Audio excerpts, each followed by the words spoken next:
انہوں نے سرنڈر کر دیا تھا, پچھلے 8 مہینوں سے جیل میں تھے, تو ان کو فوری طور پہ سزا معطل کر کے رہا کرنے کا حکم دے دیا ہے.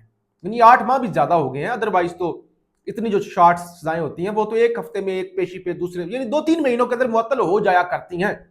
تو یہ خوشخبری بھی ہے پی ٹی آئی کی ان حالات میں. اس سے پہلے ایک پی ٹی آئی کے وکیل افضال عظیم پہاڑ صاحب وہ بھی رہا ہو چکے ہیں.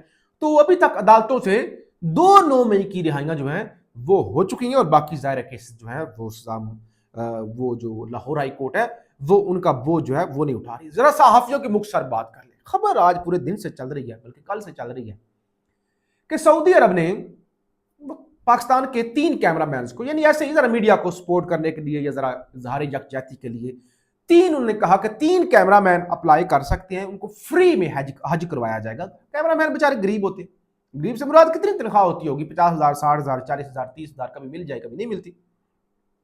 اب کیا جب اینکروں کو پتا چلا کہ یہ مفت میں حج ہونے چلا ہے, مفت میں فری والا حج, پاکستان میں کلچر بھی ہے نا فری والے حج کا, صحافی کر لیتے ہوتے ہیں, تو وہ ان کو پتا چلا, انہوں نے کہا بھائی یہ کیمرہ مینوں نے کیا کرنا ہے, انہوں نے کون سے گناہ کیے ہوئے بیچارے, ان کا سب سے بڑا گناہ تو غریب ہونا ہے نا, غربت ہے, تو ان کو کوئی ضرورت نہیں ہے. ان کے نام نکلوا دیے گئے, اپنے نام ڈلوا لیے گئے. اب جو اطلاعات آ رہی ہیں, جو دعوے ہو رہے ہیں, 3 صحافی, ایک کا تعلق جیو سے ہے, دوسرے کا تعلق ایکسپریس سے ہے, اور تیسرے کا تعلق بتایا جا رہا ہے آج نیوز سے ہے. کتنا چھوٹا پن ہے. یہ جو صحافی ہیں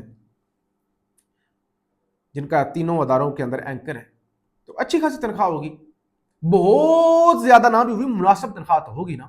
یعنی وہ حج افورڈ کر سکتے ہیں, اور ہو سکتا ہے اس سے پہلے انہوں نے حج کیا بھی ہوا ہو, یا کم سے کم وہ افورڈ کر سکتے ہیں.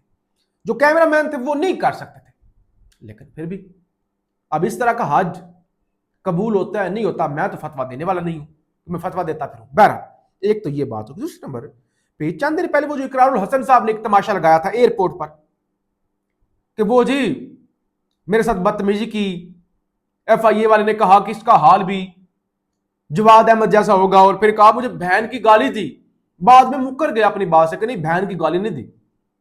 آج محمد عمیر صاحب لاہور سے بڑے اچھے صحافی ہیں, وہ یہ خبر دے رہے ہیں کہ ایئرپورٹ ذرائع کے مطابق نومولود سیاسی جماعت کے سربراہ, یعنی وہی اقرار صاحب, جب بیرون ملک سے ایئرپورٹ پہنچے تو ان کے پاس 16 بیگز تھے. یہ بیگ کسٹم حکام نے چیک کرنا تھے کہ آیا اس میں کوئی شراب یا غیر قانونی چیز تو نہیں.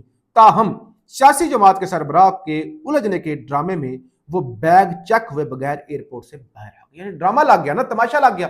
16 بیگ اب کم تو نہیں نہ ہوتے, ایک آدھا چل ٹھیک ہے, تو ادھر لگ گیا بھائی معافی مانگو, تم یوتھ یہ ہو, تم یہ ہو. وہ جو سارا کچھ ہوا وہ ڈرامہ آپ دیکھ چکے, تو بس ٹھیک ہے وہ نکل کرو, نکال صحیح ہے, شور ڈالو, تو کم سے کم بیگ تو چیک نہیں ہوں گے. تو یہ یعنی اس طرح کی نوسر بازیاں اس ملک کے اندر ہو رہی ہیں. اور ایک اور نوسر بازی اب صحافیوں پر بھی ہاتھ ڈالا جا رہا ہے. سپریم کورٹ جو کے اندر ہے نا میڈیا کا کمرہ, میڈیا ایسوسیشن کا, رپورٹرز ایسوسیشن کا, سپریم کورٹ رپورٹرز, تو سپریم کورٹ بار کی جانب سے انہیں نوٹس بھیج دیا گیا کہ آپ یہ میڈیا والا کمرہ خالی کر دیں. حالانکہ وہ بلڈنگ کوئی بار کی تو نہیں ہے نا, کوئی وکلا کی بلڈنگ تو نہیں ہے وہ, یا وکلا کے کنٹرول میں تو نہیں ہے, وہ تو چیف جسٹس وہاں کا بادشاہ ہے. تو یہ یعنی یہاں پہ جو ہے وہ ہو رہا ہے. بہرحال یہ اس وقت کی تازہ ترین صورتحال ہے. اب ڈونلڈ ٹرمپ کا بڑا اہم دورہ ہے, اب دیکھنا یہ ہوگا کہ وہ پاکستان کا بھی دورہ کرتے ہیں یا نہیں کرتے. حالانکہ وہ بار بار کہہ تو چکی ہیں کہ گریٹ فیلڈ مارشل ہیں, شہباز شریف صاحب بڑے گریٹ ہیں, انڈیا کے طیارے گرائے ہیں, تو اب دورہ کرتے یا نہیں کرتے, یہ بڑی اہم چیز ہوگی.